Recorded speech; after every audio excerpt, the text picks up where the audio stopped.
I'm artist Lillian Gray, and I love teaching art history and sharing stories that matter. Today's lesson is all about the influential street artist Shepard Fairey.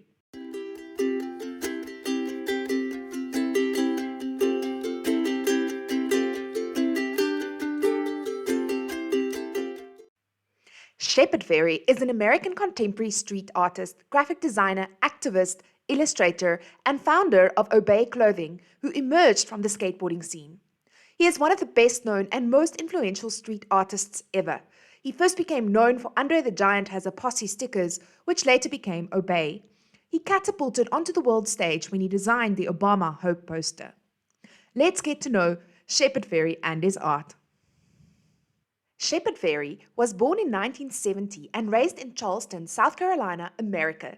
From a young age, Shepard loved skateboarding, and he started working in a skateboarding shop in the summer of 1989. For additional income, he made t-shirts with various band logos and skateboarding brands on it. One day, a friend asked Shepard Fairey to teach him how to do a graffiti stencil. So they were paging through magazines looking for some inspiration, and Shepard saw a photo of Andre the Giant. Now, Andre the Giant was this massive wrestler at the time. And Shepard paused and said to his friend, "Why don't you do this?" And his friend was like, "Nah." So Shepard decided to make a stencil of Andre, and he kind of got obsessed with it. He spread Andre the Giant stickers like wildfire all across the city. Now, why on earth would he be doing that? Okay, so let's just pause here a bit and let me explain graffiti culture to you. Graffiti artists takes years to develop their style. You don't just walk up to a wall and create a massive masterpiece. It takes time to not only develop your skills, but also to develop your confidence. Remember, graffiti art is vandalism. It is a crime. There's a lot of risk involved running around, tagging public places. You could get arrested, receive serious fines, and even spend some time in jail. Usually, street artists start developing their style and tag in their black book. It's the sketchbook that's usually ring-bound, and they call it the street artist's Bible. After they've planned their designs in their black book, they usually start making stickers of their work. Why stickers?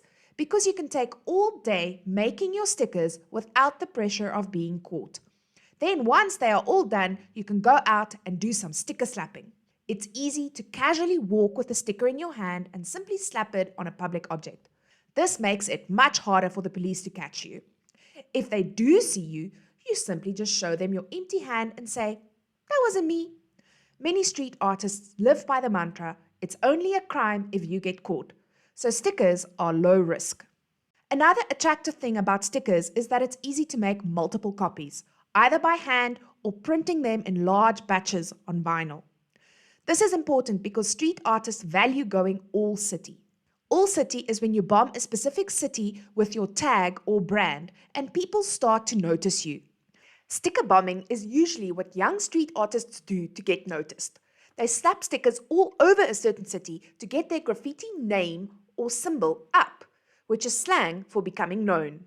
So this is what young Shepard Fairey was doing. He was going all city with his Andre the Giant has a posse stencil and stickers. He started sneaking around at night and sticking them all over the place. He was so anti-authority, he even defaced a mayor's large campaign billboard, sticking Andre's stencil over the mayor's face. The mayor was furious, and Shepard was arrested and got into some serious trouble. But this didn't deter his commitment to the message of the giant. Soon, Andre the Giant went all city, and people started noticing it. It was like a subcultural secret handshake. They began to appear all over the town. People started copying it, making their own stickers and spreading the word. By the end of the 90s, they were not only all over America, but even all across the world.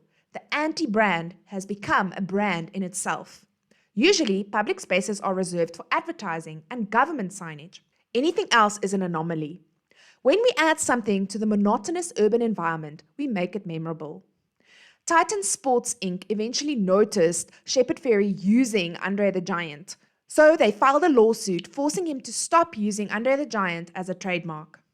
Shepard simply just changed it. He stylized Andre more and added the word obey. The word obey was inspired by a famous novel called 1984, written by George Orwell. The novel is about government controlling people. By adding the word obey, Shepard wanted people to stop and think. What do they obey? He wanted to pique their curiosity. We are constantly bombarded by advertisements, political campaigns, and the media, and they all want something from us. Are we following it blindly? Are we simply just obeying? Or are we conscious about what we consume visually? The obey stickers are a call to consider our obedience. Obey had such a visual impact and cult following, it eventually developed into Shepard Fairey's own clothing brand with awesome hoodies and t-shirts. It was instrumental to the dramatic increase in popularity of sticker culture in street art. Shepard Fairey's design and style has evolved throughout the years. One can recognize a Shepard Fairey artwork a mile away. Why is that? It's because he uses a cohesive color palette, motifs, and symbols. Shepard draws from various subgenres, famous artists, and both communist and capitalist symbols. Let's look at how he developed his own visual language and identity by combining all these elements. In 1979 and early 80s, when Shepard Fairey was growing up, a new movement hit the UK and spread to America. It was punk rock. Punk rock started with bands such as the Sex Pistols, Ramones, and The Clash. It was music designed to provoke, and it was anti-establishment. At the time, the youth of England felt very frustrated with rising unemployment, riots, race tensions, lack of transformation, and the British system in general. This angry music created a community of outsiders and misfits. Punk had a very specific fashion style, and with it came a new style of graphic design. Album covers by designers such as Winston Smith for the Dead Kennedys, Raymond Pettibone for Black Flag, and Jamie Reed for the Sex Pistols influenced young Shepard Fairey. It had a Xeroxing feel to it, like someone made multiple photocopies of it. It used ransom note style fonts with layers of collages reappropriating popular images. In Shepard Fairey's work, we often see him borrowing the Xeroxing style, ransom fonts, and the reappropriation of images. Another influence on Shepard Fairey's work was skateboarding graphics. Because Shepard Fairey worked in a skateboarding shop and loved the sport himself, he was also influenced by artists such as Jim Phillips for Santa Cruz, Vernon Cortland Johnson for Powell Peralta, and Passhead for Zorolac. You can see how Shepard Fairey's style is also stylized like these skateboard graphics with its use of line quality. This graphic awareness of skate culture eventually led Shepard Fairey to really want to become an artist. He studied graphic design and illustration at the Rhode Island School of Design. This exposed him to a more formal art education. Shepard was particularly drawn to pop art. He loved Andy Warhol's love for repetition, Roy Lichtenstein's bold line use, and the mimicking of printing methods, Jasper Johns' use of letters and the American flag, and Robert Rauschenberg's collages combining accessible imagery with new meanings and context. Here you can clearly see pop art influences in Shepard Fairey's artworks. Shepard Fairey is also drawn to history and politics. He was fascinated by the power of propaganda, how visual images could move entire nations to believe in specific ideals. Examples of propaganda are Hitler's Nazi regime, Stalin's Russia, South Africa's apartheid system, Uganda's Idi Amin, and the People's Republic of China. Shepard was specifically influenced by communist China. In 1949, China was unified under Supreme Leader Mao Zedong. Mao did this by launching an aggressive campaign depicting him as China's savior. Stalin also launched his 5-year plan with intense propaganda. Communist designs have a very specific visual language. It is usually predominantly red with some black and white. It often uses rays to focus the eye on a specific element or depict the magnificent glory of a leader or an idea. It combines images with bold type, promoting a simple yet clear message. It also uses communist symbols, such as the sickle and hammer and the 5-pointed communist star, representing the 5 fingers of the worker's hand. Shepard Fairey was drawn to the power of propaganda. He was amazed that images could attract people's hearts and ultimately change their minds. He started wondering if it could be used for good. Could propaganda spread positive messages? Shepard Fairey is an American, which is a capitalist society and who has spent millions of dollars fighting communist beliefs. It is ironic that he uses communist propaganda visual imagery to speak to the American people. It is this jarring juxtapositioning that makes Shepard Fairey's art so visually layered, complex and recognizable. One important difference that Shepard Fairey has highlighted between communist designs and his is saying that most propaganda is the answer. It's the end of a conversation. His art is more about being the beginning of a conversation. Now that we know more about communist symbols, let's look at some capitalist symbols. The poster child for capitalism has always been the United States of America. Every nation has symbols, and America has a lot of them. These include America's national bird, the bald eagle, America's national flower, the rose, and America's flag, known as the Stars and Stripes. Other symbols include national icons such as the Liberty Bell, the Statue of Liberty, and the Empire State Building. Then there is the ideal, known as the American dream, that anyone can build their own riches and wealth by changing their stars with hard work. Another strong American symbol is Uncle Sam, an old man who dresses in the American flag colors and symbolizes the US government. Uncle Sam is commonly used in political cartoons as well as in advertising. Perhaps the best known image of Uncle Sam was as a recruiting tool for the US Army during World War I. A poster by artist James Montgomery Flagg shows a stern Uncle Sam pointing at the viewer over the caption, "I want you for the US Army." Shepard uses all these American images in his artwork to represent Western ideals. He combines these Americanisms and communist symbols in contrasting ways. Both ideologies uses stars, America in their flag representing the states, while communism uses the star to represent the working class. Both communism and America also love using the color red. So Shepard Fairey started using a cohesive color palette, using the colors of the American flag, but also using the cream that harks back to the communist propaganda posters. You must have heard your grandma or grandpa talk about the good old days. Well, what are they talking about? Usually they are referring to the 50s, when the economy was booming in America after World War II. It was a time known for the golden generation, called the baby boomers. The media and advertisement promoted traditional family values and ideals. These 50s advertisements had a certain vintage style to them, specific uses of fonts and imagery, all depicting the perfect society or selling the next incredible, life-changing product. However, all that glitters ain't always gold. These good old days certainly weren't great for all members of society. While some people lived in luxury on the top of the pyramid, others enjoyed less freedom. Shepard Fairey uses a lot of the signwriting fonts from the 50s in his artwork, posing his designs as if it's an advert from a bygone era. He uses the imagery and style to not only depict a one-sided story, but also show the flip side of life. It poses the question whether an idea, belief, or product truly is wholesome and nourishing for a society. Everything has a dark side and a light side, a side to be celebrated, a side to be cautious of. And Shepard Fairey loves playing with this in his artwork, often asking, what is our luxury and convenience built on? He also uses repeating patterns in his work, often complex floral designs that remind us of a homey wallpaper. He also uses mandalas as a repeating circle pattern.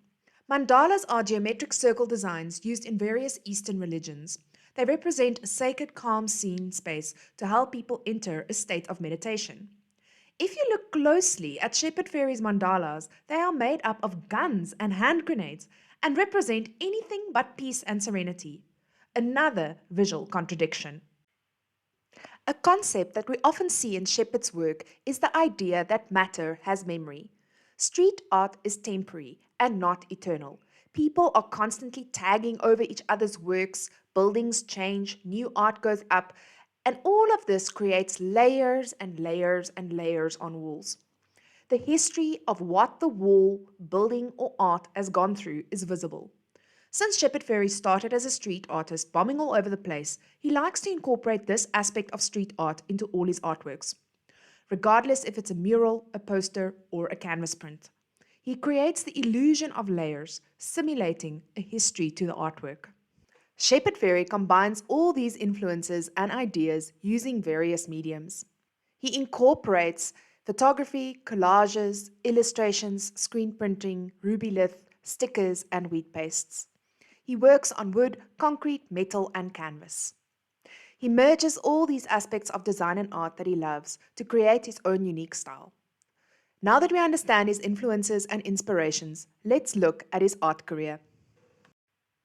As Shepard Fairey's designs and art created traction, he started going bigger and bigger with his art, making larger and larger murals to grab people's attention. This has often gotten him into trouble. Throughout his career, he has been arrested more than 18 times, but he just wouldn't stop. He stayed committed to his message. He believes that street art breaks through the clutter of the urban environment and makes people stop, observe, and think. He believes a visual image is so powerful that it can hit someone in the gut, touch their hearts, and ultimately change their minds. It is the anti-advertisement. Shepard Fairey is a qualified graphic designer, and he has been a founding member of various design studios, including Black Marker, which specialized in guerrilla marketing and the development of high-impact marketing campaigns. Clients included Pepsi, Hasbro, and Netscape. In 2003, he founded the Studio No. 1 design agency with his wife, Amanda Fairey. The agency produced the cover work for the Black Eyed Peas album Monkey Business and the poster for the film Walk the Line. Fairey has also designed various album covers for bands such as the Smashing Pumpkins album Zeitgeist, Flogging Molly's Whiskey on a Sunday, Led Zeppelin's compilation Mothership, and Anthrax's The Greater of Two Evils. In 2006, Fairey joined a New York-based ad agency called Project 2050 as the founding creative director. Shepard developed creative work for Virgin Megastore and Boost Mobile. Because of all his graphic design for major brands, a lot of people view Shepard Fairey as a sellout from his original street culture roots. However, it's important to remember that he did study graphic design and marketing, and this is what he was trained for. Also important to consider that Shepard Fairey does a lot of humanitarian work, and a lot of the money that he earns from working with big brands he uses to fund charities of his choice. While doing commercial work, Shepard Fairey has always made political art with a rebellious streak, opposing authority. He was particularly against President Bush in America and the Iraq War. He made a series of posters that was anti-Bush to expose his corruption and falsehood. One was that Bush had oil investments in Iraq and was benefiting personally from the American war. Shepard Fairey tried to expose Bush's hidden agendas in his art with all his designs. However, President Bush was re-elected. This was really demotivating to Shepard Fairey. In 2007, when Barack Obama announced his candidacy, it sparked Shepard Fairey's interest. This time, he decided to change his tactics. Instead of breaking down a bad leader, maybe he needed to help promote a good leader. Obama seemed like the opposite of what Bush represented. He was pro-saving the planet, wanted to establish health care for all Americans, and wanted to change education and immigration policies in America. Shepard Fairey designed a sticker and a poster with Obama's face in the American flag's colors, with the word hope underneath it. Obama is seen looking towards the future as a competent leader. Shepard printed 300,000 posters and 500,000 stickers, spreading it around America as a grassroots activist movement. The artist says that a lot of people feel like spectators in democracy. They don't feel like they have the power to make a difference. The more people participate in democracy, the better it works. He also posted a blog post asking people to do their own research, read Obama's policies, and make up their own minds. And it went viral. People started copying the image, spreading it through the streets, protesting with it, asking and demanding change. Eventually, Barack Obama became the first Black president of America. And in February 2008, Fairey received a letter of thanks from Obama for his contribution to the campaign. This launched Shepard Fairey and his art onto the global stage. This world recognition has also caused Shepard Fairey to focus on more global issues and not just issues pertaining to American politics. These include Burma's fight for democracy, terrorist attacks in France, the arrest of Chinese artist Ai Weiwei, and most recently, the Black Lives Matter movement. Shepard Fairey says that great art lets the world feel a little bit less terrifying. It makes things feel a little bit more intertwined. Shepard Fairey has moved from a small subculture, the punk rock skateboarding community, to being in prominent galleries with crowds of people flocking to see his work. This is ironic, since for so long the elitist art world did not regard street art as high art. Street art has often been scoffed at by curators and art critics. However, the rise of street art has been rapid, and streets have become large global art galleries filled with independent public art, free from the confines of an establishment. It is this freedom that street artists revel in. Since Shepard often exhibits in galleries, some people call him a sellout, conforming to the high art establishment. However, Shepard sees this differently. He calls it an inside-out strategy, a way to infiltrate the system and ultimately change it. He stays true to his roots, often doing large public installations with his gallery exhibitions.